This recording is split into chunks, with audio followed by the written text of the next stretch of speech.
Hello everyone, I'm the Nerdy Fool and welcome back to Baldur's Gate 3. We'll be continuing where we left off last time, where we had been exploring this village, the ruined village. We ran into a couple of named goblins, although it seems some of them have gotten up and wandered around since. But we're gonna check in with them and see if they have any interesting story to say before continuing to explore the rest of this village. Keep your paws to yourself, and I won't cut them off. Okay, you don't have anything further to say. Well, that is a shame. Is that a tree growing out of the window? That's cool. I assume the others will wander back over here. Yes. Breck. Everything here is ours. Bugger off. I guess none of them have anything interesting to say. Interesting that they would give them unique names then.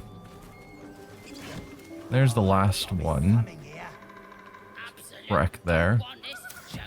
What's up for discussion? No, you're just Goblin Warrior. You don't have a name. Alright, Warrior. Anything to say? I can't even talk to you. That looks like a no. Huh. Why do they have names? I just assume anyone with a name is important.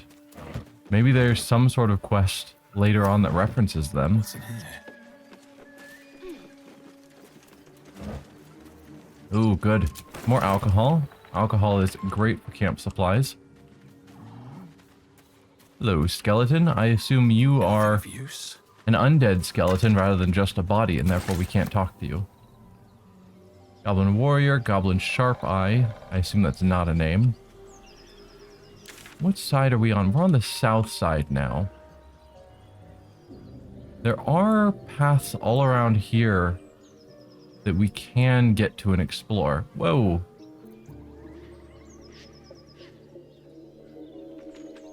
Maybe we will explore here before we actually go take on the goblins. And then that was the Githyanki. Yeah. Trying to decide if I want to deal with the goblins or Auntie Ethel first. And maybe we will go to Auntie Ethel before we deal with the goblin camp in Halson. But for now, we're leaving that all alone. Oh, hello. Chalk, Lump the Enlightened, and Fank. You guys also have names, and you're talking.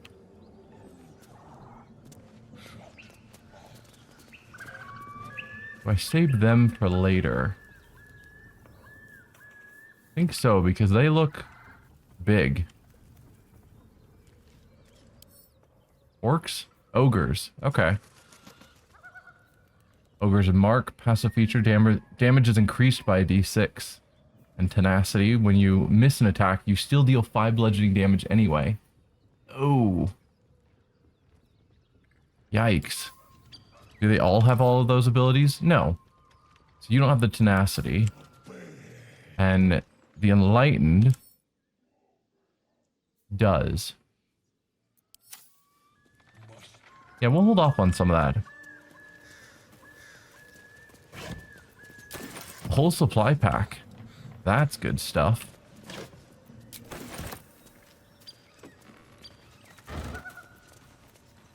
Don't need your fork and spoon. Already looted that. I know there was... Yeah. We were told over here was where the goblin we saw... The original goblin we talked to. We saw in her mind a specific goblin's name. I think they're over there. Haven't seen that. If you want to keep your insides on the inside, don't cause any trouble. So do we want to deal with the main goblin leader first? I don't know. The True and Impossible Adventures of Tenebris Morrow, Volume 1. An excerpt of The True and Impossible Adventures of Tenebris Morrow, a pulp serial following the real-life exploits of an interplanar ship captain. The real Captain Morrow is known never to have left her native Waterdeep and emerges from a room at the Yawning Portal only to exchange scrawled manuscripts for fresh meals and ink. His red dragon thus dispatched, the knight had no choice but to leap for my ship, crashing the new bride's deck crashing to the new bride's deck, even as his mount was swallowed by the eerie glow of the astral plane's shifting tides. Faithful Norls was upon him instantaneously, clawing and biting, alas in vain. Astral projection that thwarts even the fury of a tabaxi cabin boy, and the treacherous Githyanki only laughed as Norl's formless blows passed harmlessly through him. The Night Silver Sword came about in an arc that missed Norl's entirely, but nearly clipped the spiritual cord anchoring the tabaxi's stalwart soul to the plane. I mourned as my faithful feline companion faded from existence, but did not hesitate.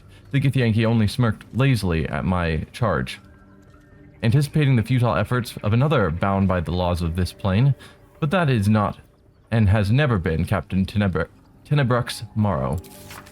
Unlike poor Norls, I had entered this plane in my full-fleshed form, a fact I demonstrated by thumping the warrior solidly between the legs. He tumbled over the new bride's rail and down into the mists, even as a fresh horde of dragons rose from the distant dead citadel of Tu Narath. I think we've already read a chapter from these adventures, but that, I think, was a new one. We will grab that. A warning to the Sword Coast. Have we read this warning yet? People of the Sword Coast, look around you. What do you see? A collection of God-fearing humans, elves, and dwarves? Or an infernal corruption of that divine image? Tieflings wearing their devilish heritage for all to see walk among us as if they didn't owe their existence and allegiance to the Lord below. These hells-touched people have infiltrated our cities, our organizations, and even our families. They can claim to be good all they wish. Would you believe the tiger who looks at you with dripping fangs if he said he ate nothing but vegetables? No. We can see their true nature plain as day. But they are not the only evil infiltrating our world. All around I see drow, dwergar, and other creatures of the Underdark striving for acceptance. But why should you accept them when their brothers raid our countryside and steal our children? Obviously, I'm not saying they should be cast out. Obviously, I'm not saying we should return these delinquents to the Underdark and drive the tieflings back to the hells they came from. But beware of these people, my friends. Be suspicious when you see them, and especially suspicious when you do not.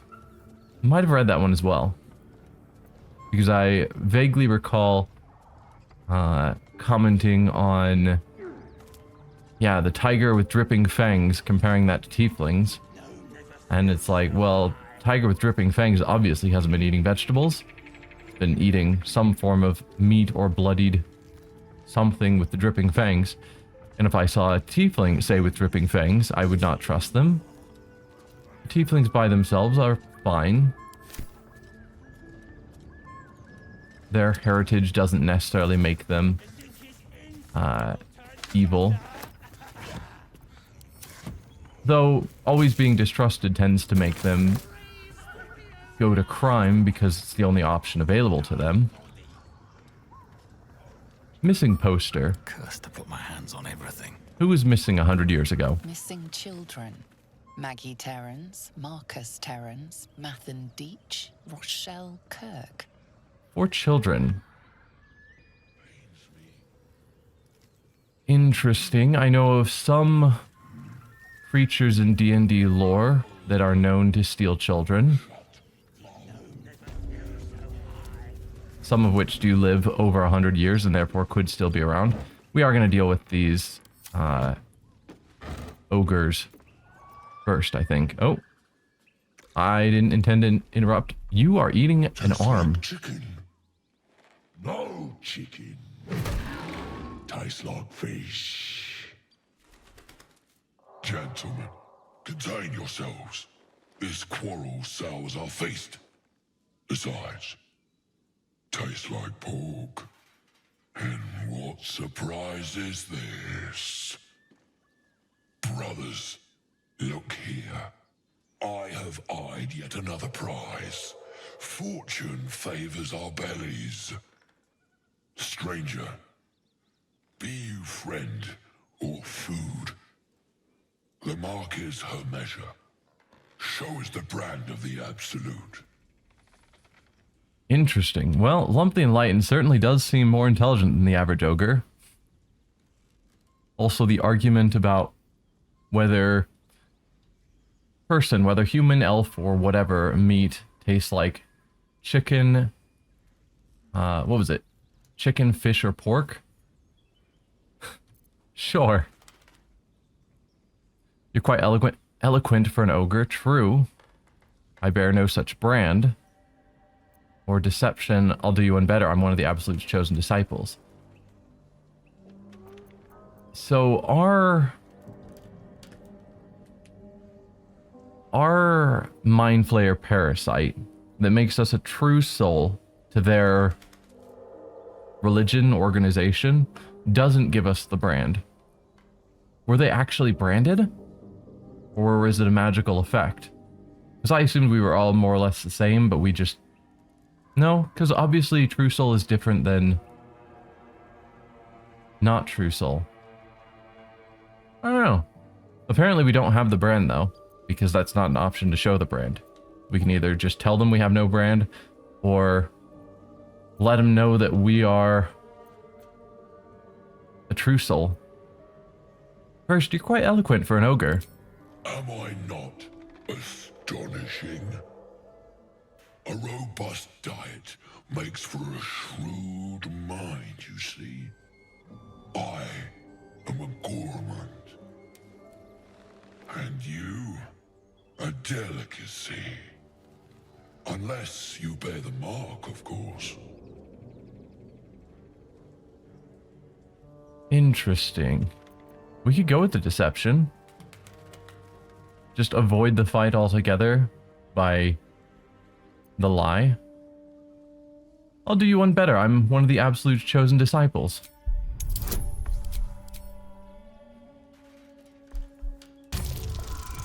We have a reasonable chance of success. Yeah.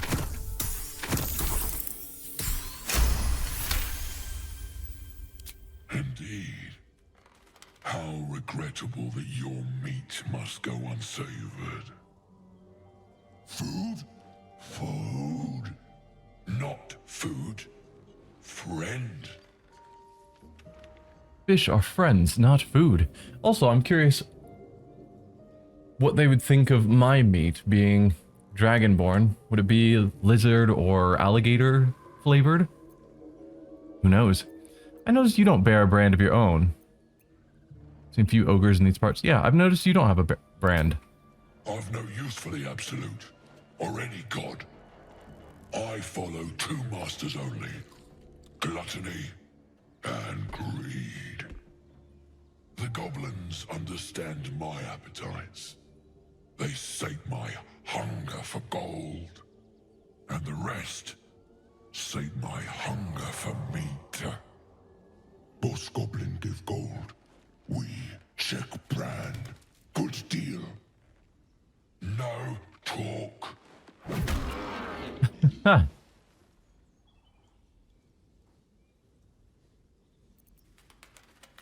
Interesting. Given that there is a specific leave option, I'm hoping that means I can give both of these statements. I've seen few other ogres in these parts. I actually haven't seen any. We follow the sense of blood and gold to all lands fertile, friend. And this land proves particularly fruitful. Forget goblins, you should be fighting for me. I am, by all accounts, a student of higher commerce and extortion. Make me an offer. Tempt me.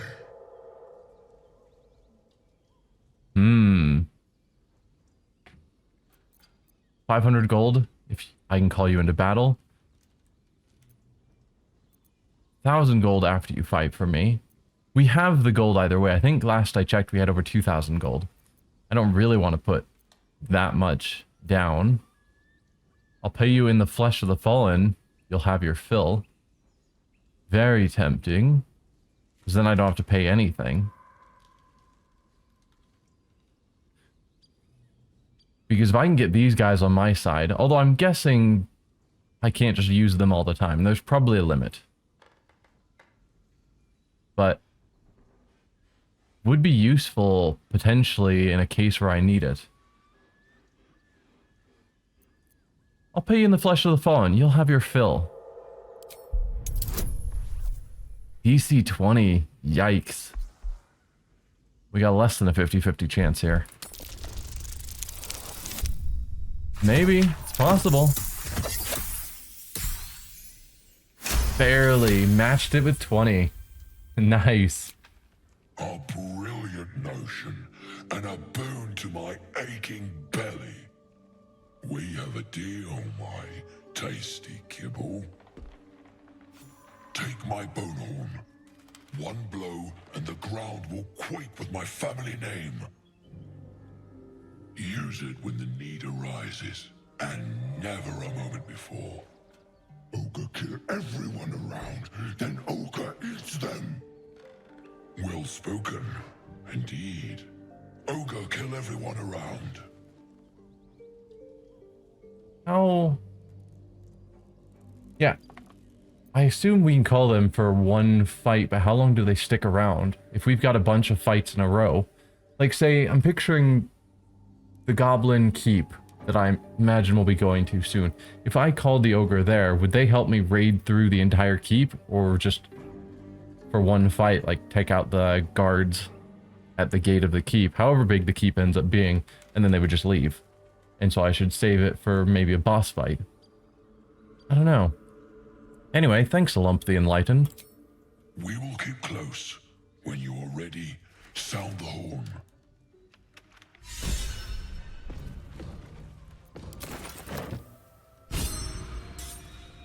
Well, we got an inspiration back. I didn't check their levels, and I kind of wish I had. Well, does the horn tell me anything useful? My guess is no.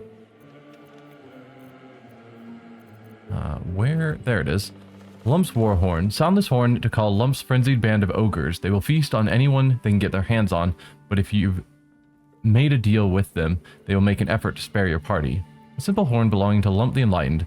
The mouthpiece is crusty with chunks of dried food. Gross. Huh.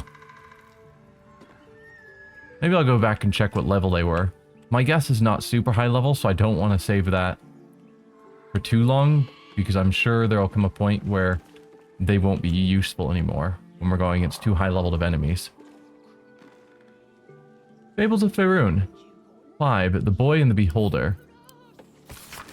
A shepherd's son tended to his father's flocks on the banks of the Chianthar. The days grew long and the boy grew bored. To amuse himself, he called, "Beholder, beholder!" The shepherd came running, but there was no beholder. The boy pointed and giggled, but the shepherd scolded him. "Do not cry, beholder, when there is no beholder. Promise?" says the boy who cried wolf.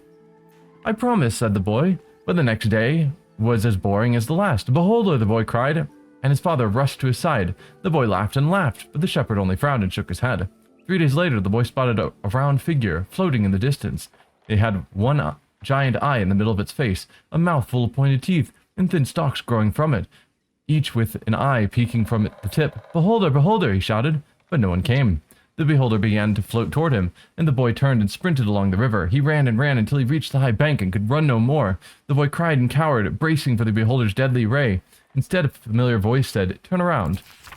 The boy turned. There was no beholder, only the shepherd clad in a woolen cloak. A giant eye was painted on the front, and a toothy mouth below. Vines were sewn into the cloak's edges. "You scared me," sobbed the boy. "That makes us even," said his father, as he dried the boy's tears.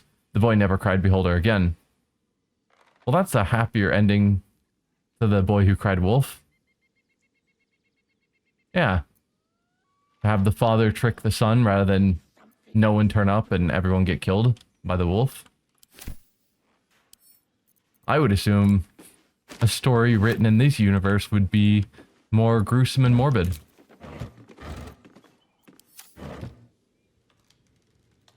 Because beholders are no joke. Hello, dead tiefling that's missing an arm. Conveniently like the arm that the ogres were eating. Tarnish the locket. The locket opens to reveal an intricate illustration of a stone tower. The words Elturel, strength and unity are inscribed across the top. So you're from Elturel? Obviously recent, because you're not a skeleton like the rest of the corpses here. That's curious. Crack support beam. So we could take down that support beam if we wanted to, I assume. Don't know why we would want to. The folly and the fall. Though clearly old, this handbill has managed to maintain its bold print over time. For one season only, see the play that sent Elturel's Everlight Theater into chaos. The sharp-tongued traveling troupe presents The Folly and the Fall, a tragedy in 4 parts. Part 1 of Lost Netheril, that great wizarding empire in humanity's age of wonder. Part 2 of the great mage Karsus, his brief and terrible godhood, and the ruin he wrought. Part 3 of Netheril's fall, 1,000 years of shade and Shar's subversion. Part 4 of Netheril's return and its shadow falling upon the land. Penned by the great bard Bragan Feg, The Folly and the Fall tells the true story of the flying Netheri city Thultenthar, that's a word, and its dramatic return after 1,000 years in exile on Shar's Plane of Shadow. See the climactic battle above Mithranor, rendered in a stunning detail thanks to the finest thaumaturges on the coast. Direct your village green as the sharp-tongued traveling troupe makes its transit to Baldur's Gate, and see it now, or face 1,000 years of sorrow. That's another time that they've mentioned this Netheri's people and their flying city. Which I assume means they're setting up that maybe that'll be important. We'll visit it, or in some way interact with it. Old school book. The school's attendance log fills the ancient pages. As the pages and days progress, more and more people's names vanish from the entries. In urgent script, a note in the margin states that someone has to investigate what's become of the missing children and their families. Not just children missing, the families go missing too. Again, this was 100 years ago when this town was lived in. Shadowheart's attention is fixed upon the contents of an old journal.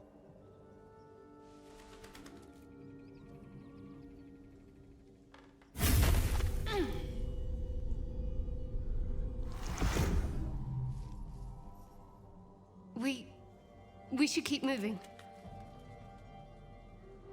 Okay, that was significant. Another episode, why does this keep happening to you? This pain of yours. I hope it won't become a hindrance for us. Or what just happened? Yeah, another episode, why does this keep happening to you? You already know as much as I do. Best ignore it. As long as it doesn't hamper us too much. I think there's more to it. There's gotta be. I'm gonna let you hold on to that book. Someone's diary. Might explain what happened here. Let's read, what is this one called? Fables of Faerun II, the Daring Dwagar. In the deep city of Gracklstugh lived a young Dwagar named Shul, who could conjure eerie whispers in his brother's minds. Eager to develop his psionic powers and take over his clan, he asked the Godfather who could teach him further. Across the Dark Lake, on the south shore, there is a chasm, said the Godfather. Within this chasm lives a rogue mind flayer called Ear. It will teach you all you must know. Shul's voyage was fraught with danger. He fended off aboleths and cloakers alike until he reached the mind flayer's chasm. Ear emerged from its hovel, tentacles writhing. I'm here to learn, Shul told it. Very well, came the response. On the first moon's passing, Ear taught Shul how to read minds. On the second, it taught Shul how to bend them. But this was not enough for Shul. He wanted to destroy minds with a mere word. So be it, said Ear, and it bestowed a blessing on Shul. It is yours, the knowledge to shatter a single mind, but you may only speak the command once, Ear told Shul. Then it is forever forgotten. Ready to assume control of his clan, Shul returned to Gracklstugh. Show me what you have learned, the Godfather told Shul. Shul grinned, spoke the command, and his own skull shattered before the Godfather's eyes. Said the Godfather, the lesson is complete. Huh. Interesting that a mind flayer would be somewhat working with the Dwergar city.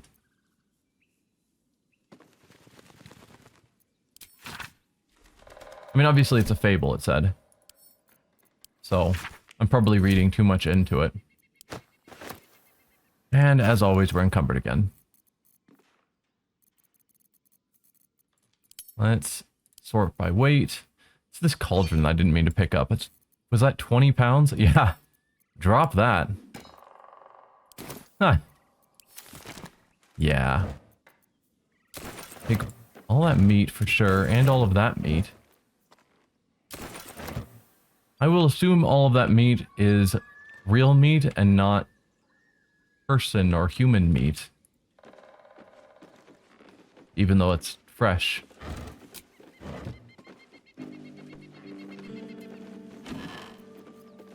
Fable of Faerun, the Boy and the Beholder, we already read that. And then the Daring Dwergar. We've read both of those. Looks like there is an upstairs here that we could potentially cause to crash down. Okay, we can't jump there. Keeps fading in and out of existence, which makes me think that we could jump up there. But no, let's use this ladder. Trying to slowly piece together the talking points. Like anything interesting that keeps getting repeated, I assume is significant and is being brought up because it's important to the story. So like repeated missing children seems like that's significant to whatever's going on around here. Or, yeah, probably. Well, our perception failed, as always. Will the rest of you get in here? Failed. Success. Something over there. What'd you find?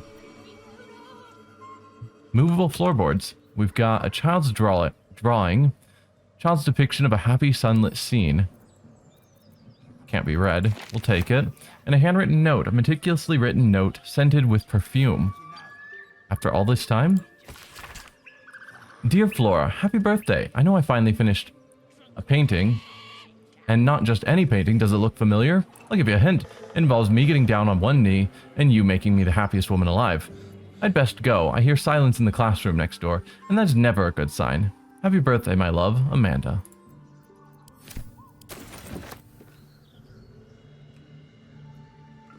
Anything else of significance? We've got painting here. Portrait of Ifan Ban Mezd. Desk that doesn't seem to have anything on it. Fables of Faerun 1. Dim-witted drow. If I can get in there to click on it. Long ago, in the city of Menzoberranzan, a drow wizard called Zad studied magic in the Academy of Sorcerer. Each 10 day, the Archmage would ask Zad to demonstrate his newfound skills, and each 10 days Zad would fail. Sorcerer educates only the brightest of pupils, warned the Archmage. Your scholarship must improve or you will be expelled. That very night, Zad slipped out of Menzoberranzan to seek the hidden city of mind flayers, Orendal. The library there boasted the most complete body of knowledge in the whole of the Underdark. I'll learn about all there that is and ever was, vowed Zad. The Archmage will have no choice but to keep me. Yet the longer Zad searched for Orendal, the more lost he became. His body weak and his stomach empty, the drow fell to the ground and reality faded. Zad awoke within a vast circular hall lined with tomes and tablets, untold knowledge etched upon them. Orendal. I made it! I will know everything, he exclaimed. A wide smile crossed Zad's face. He barely noticed the tadpole, wriggling just above his left eye. Yes, said the voice in Zad's head. Everything. It is interesting how many of their fables relate to mind flayers. Was the mind flayer issue a common problem back in the day? Or what? Do we have a means of getting over there? We do. Just wondering if this was a secret we needed to jump to, but it is not. Well, I think that's everything up here of note. Oh, bird's nest. Might have some eggs for us. It does not. It has a silver necklace. That is an odd thing to keep in a bird's nest.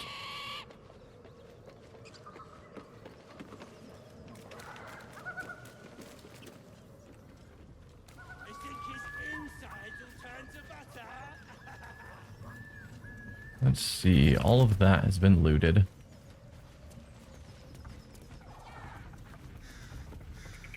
Alright, we haven't gone over here yet, it looks like. Why is there a guy strapped to that windmill? I can't reach that?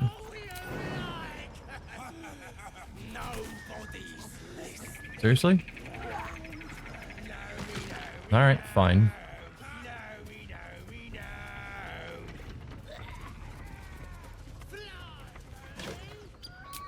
haven't yet gone in this house, I believe. Let me look at the map.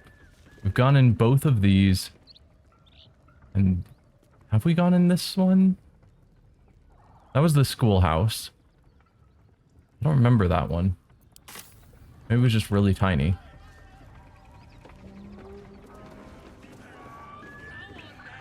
Regarding strange riders in these parts, we read that already. Apparently we've been in here, which I guess makes sense since nothing is highlighting.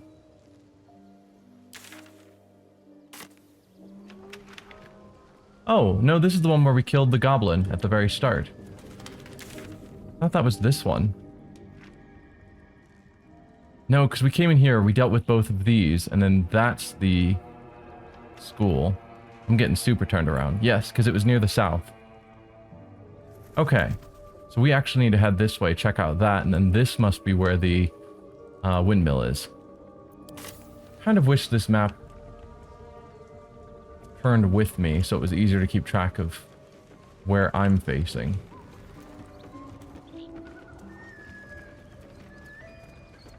Okay, so the tiny building here I wasn't sure if we'd looked at. Is that... No, I'm still turned wrong. Huh. Hang on. What's north? Is there a compass down here that I can easily see which way I'm facing with my camera? Keep going tab for camera, and that is still not the case. There's not. Okay, the well is southwest of us. So that is north. So this is the building I don't know if we ever checked out. Which I guess makes sense as there's no way in. Okay. Let's keep my camera pointing this way. So we checked out both those and here. We can't get in there. Yes, so that is the windmill. Perfect. I am caught up now. They have someone tied up there and we're throwing rocks at him. We got here another little birdie wanting to fly. Stop this thing! Flap those wings some more, and I'll feed you a worm. And you. Hope you got a stomach for rights. Okay. What the hell are you doing? I'm not looking for trouble, just want to pass by. Fezerk, you're the one that we saw in the mind of the other goblin. So you must be in charge around here. And apparently your awesome thing to do is tie people to windmills and throw rocks at them. What the hell are you doing? What's it bloody look like? We're teaching this here pipsqueak to fly. Let me rephrase that. Why are you doing this? I won't interfere, just want to pass by, release the gnome at once. Why are you doing it? 'Cause it makes me laugh. I won't interfere. It does look funny, I'll admit. Mind if I stay and watch a while? Fun's over, release the gnome at once. Yeah, fun's over. I'm gonna interfere. You want this little cave lurking what's it? Find your own. He's ours! As the symbol glows, power courses through you.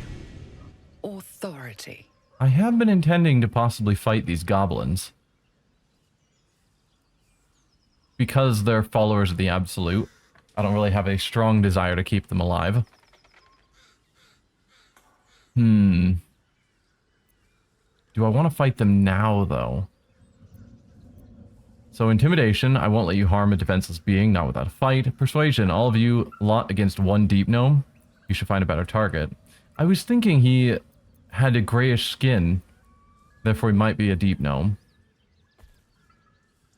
Because I don't know much about deep gnomes, but Dwergar, which are the deep dwarves, have gray skin, and Drow, obviously the dark elves, have gray to black skin. So I was guessing he was a deep gnome. Detect thoughts, I'm probably going to do that one. Or Lithid Wisdom, you will release the gnome. That's in order. So we could use our powers to force the issue. But first, let's read his thoughts. Adding guidance, of course. Nat 20. Critical success. I ain't got much stomach for a fight. Better just put on a show and scare this one off. Oh. You don't want me to know that you don't want to fight? You don't have the stomach for a fight. I'm just going to tell it to his face. The goblin's nostrils flare, as if trying to judge you through smell alone. I'm a dragonborn. You don't want to fight. Leaving. What about the gnome? Ain't we supposed to bring him to... I said we're leaving! There's plenty of sport and rich pickings out there for us. Move it! Who were you supposed to bring the gnome to?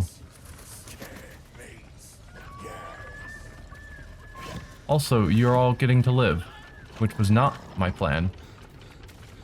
I'll help you in a moment, gnome. Just looking around to see if there's anything else of note.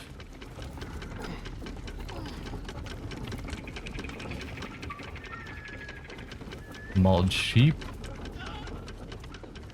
I don't actually know how to get him down. I mean, I could potentially take shots at the ropes holding him, but I imagine that would turn out poorly. Anything to be seen from up here? No. Probably have to do something inside the windmill. I'll take the studded shield, which will encumber me. Ugh.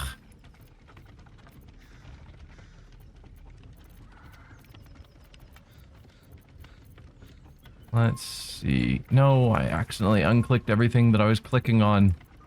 Why? All of that, go to Karlach. Oh yeah, camp supplies.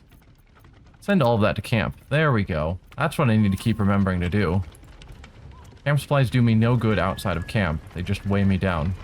Almost to the point where I kind of wish camp supplies always just went straight to camp at first. So there's a hatch that goes to a basement. And then this, as well as a ladder going up. Release the brake, or hit the brake.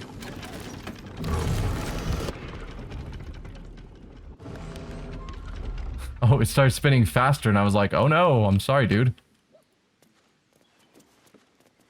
Yeah, you can just hang there for a moment. I'm exploring. You're not spinning anymore. That's got to count for something. Animal carcass.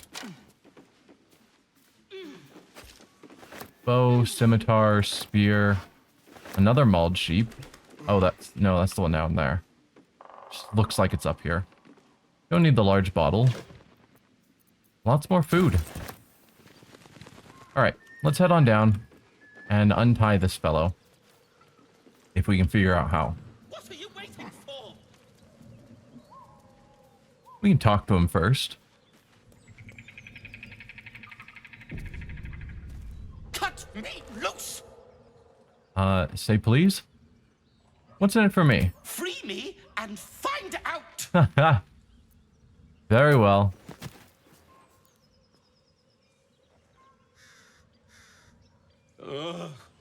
Baga Kamara.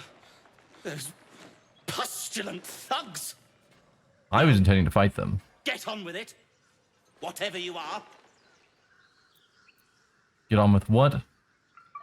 Read you a little compensation would be nice. You seem a little confused. Get on with what? You saved me. Now you'll extort me. That's how this works, yes? I mean, if you were friendly, I probably wouldn't have. But at the moment, I'm not feeling very generous. I'd rather know how you got caught. My own fault, really. I should have dropped my pack and outrun those bastards. Alas. Take my pack, if you can find it. The only reason those goblins caught me was its weight. I'll travel lightly from now on. You're a little far from home, Deep Gnome. Ignorance is alive and well, it seems.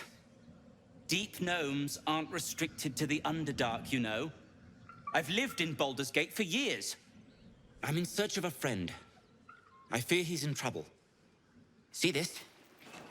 I gave it to him years ago before I left home. I found it around the neck of a thug in the lower city. It was speckled with blood. My friend, nowhere to be found. Bad sign. But I still have hope. I have reason to believe he's in the Underdark. Hopefully, I'll pick up his trail from there. I always help my friends. On that note, I bid thee farewell. If we should meet again, well, we will have met again. I was curious if he was going to consider me a friend with that statement of I always help my friends. And as I always, you know, I always help my friends, blah, blah, blah. If we should meet again, friend, I'll help you. Something like that. But no. Just if we meet again, then we've met again. Huh. It's like, yes, you are correct. Let's go down this hatch. Hopefully it's not a huge area. Some of them have been, though. Because I did see a bit more of the city to explore. What do we have? Berries. More rotten eggs. Perfect. We all know I want all of those. I just get too quick with clicking space. Speedy light feed. The speedy sparks, when the wearer dashes or takes similar action during combat, they gain 3 lightning charges and a +1 to athletics. Lightning charges. Lightning courses through you. You have +1 to attack rolls and deal an additional 1 lightning damage. If you gain 5 charges, they are consumed the next time you deal damage, and you deal an additional 1 to 8 lightning damage. So someone who is prone to dashing regularly. If the wearer dashes or takes a similar action during combat. I'm assuming they mean that in the case of the rogue's cunning dash will still apply, but just what is considered a similar action to a dash? That, because you, without it explicitly saying you could claim anything was similar. They are medium armor, I think it said, right? Yeah, medium armor. So, I obviously can't wear it. I don't think Astarion can wear medium armor either. We go to armor proficiency. Where do you hide that? Here. Yeah, you are only proficient in light. Shadowheart will be proficient in medium.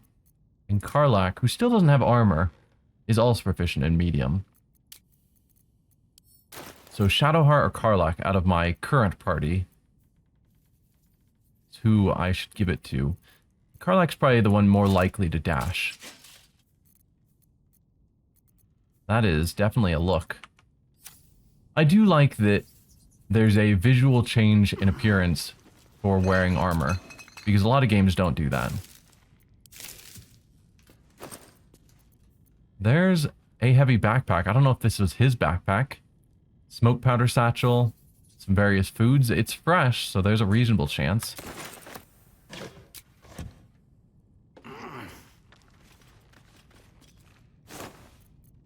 Don't need the rags or casual sandals. Okay, this does seem like a small area. I'm not seeing any walls we can bust down to get to somewhere exciting.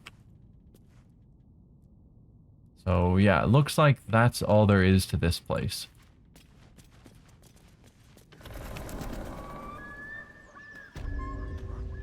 So I wonder if all the goblins left, or if it was just the ones that were up here. I guess we can go back into town and check. We have a bit more exploring to do down this way, I believe. Thought I saw some boxes that we hadn't looted. No? Definitely thought I saw a crate I hadn't looted yet. Now that I'm looking over here, suddenly I'm not so sure. We definitely went in there. What was it I was thinking I still had yet to loot? Also, mysterious hole.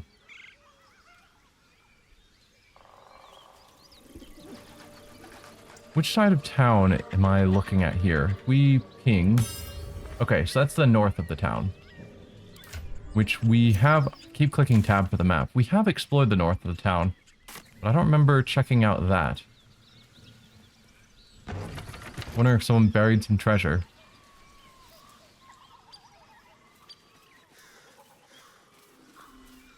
Nope. Just want to check out this hole. Someone did bury stuff. An oil lamp. A scimitar, and a curious book. This book feels light in your hands and strangely hollow. Ah, a scholar after my own heart. Someone had alcohol stored in a hollow book. Okay. We will take that. I don't need the hollow book. We'll take that and the oil lamp. The sides of this brass lamp are shinier than the rest, as if they've been repeatedly rubbed. I can use it. Oh, that is tempting. I'm going to put down a save just because I have no idea. I can't believe they would give me a genie's lamp. Maybe they did. Use the lamp. Not a trace of magic on it. Oh, how cruel. Yeah, this is where we found the dagger. So we just missed that hole. Whoa. Camera got all weird there for a moment. Alright, I think this town is fully explored.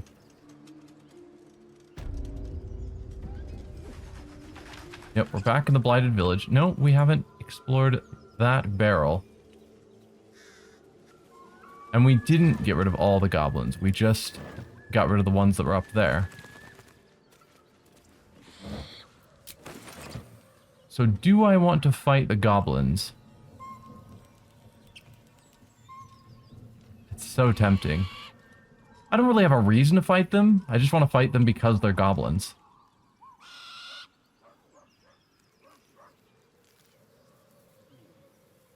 And it just feels like, you know, standard adventuring, you kill goblins. It's a low-level minion to be killed to gain XP. Alright, this is heading west. Again, that's not my map. Looks like west could also possibly take us towards there, or could take us down towards Auntie Ethel. I think I'd rather go south to go towards Ethel. Although I think when we were in the Tiefling village, talking to Damon, we did see Ethel was still there. I didn't point it out. We've got hopscotch here. I doubt the goblins drew that, so it's been... Chalk drawings have survived for 100 years? I find that hard to believe. Alright. But yeah, I think we'll check out Auntie Ethel first. And then we'll check out the goblins. And I'll leave it up to the viewers. If you want to see me come back here before we go to the goblin village and take on all the goblins inside this town, I can. Or if maybe the story's better if I leave them alive, then we can go that route. But they're definitely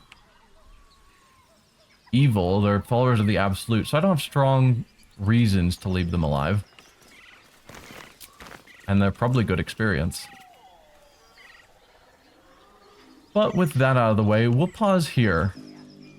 And next episode, we will venture further to the south, probably actually starting up this way to clear out some of this fog of war, but with the intent to make our way to Auntie Ethel as our next big quest item. So, yeah, see you next time.